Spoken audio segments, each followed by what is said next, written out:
धेरैजसो ड्राइभरहरूले पार्किङबाट गाडी निकाल्ने बेलामा गर्ने गल्ती नै यही हो। हेर्नुहोस्, यस्तो भयो, बडी स्ट्रिङ मोडियो, अगाडि नै मोडियो र छुनै लाग्यो भने त के गर्ने? घबराउनु पर्दैन। त्यसको सही समाधान यो भिडियो हेरेपछि थाहा पाउनु।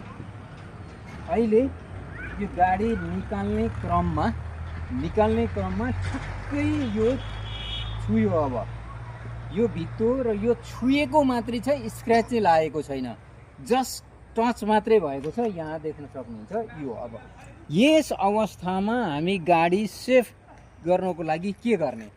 अहिले स्ट्रिङ पुरै यता मोडिएको छ अथवा दाहिनेपट्टि मोडिएको छ। अब यसलाई सिधा गरेर जाने कि यतिकै मोडेर अगाडि आउने कि अलिकति सिधा गर्ने कि के गर्दाखेरि ठिक होला? अब हेर्नुहोस्, यसलाई केही नगर्ने।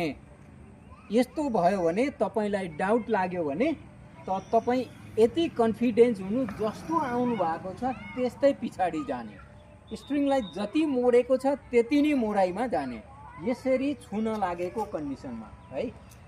अब योभन्दा अगाडि बढ्नु भयो भने, योभन्दा अगाडि यतिकै कन्डिसनमा बढ्नु भयो भने त तपाईँको यो भित्तो जान्छ है।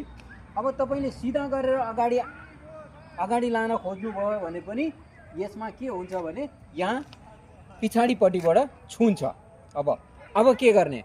अब यसलाई पहिले सिधै ब्याक जाने।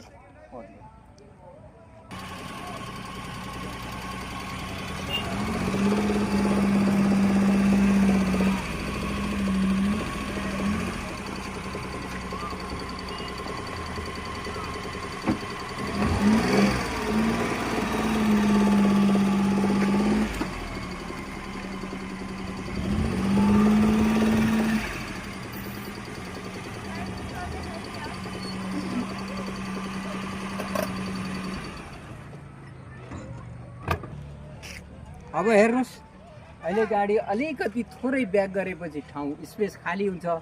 त्यो खाली भइसकेपछि अलिकति स्ट्रिङ सिधा गरेर अगाडि आएपछि ठ्याक्कै यो पाटो घसिनबाट बच्छ।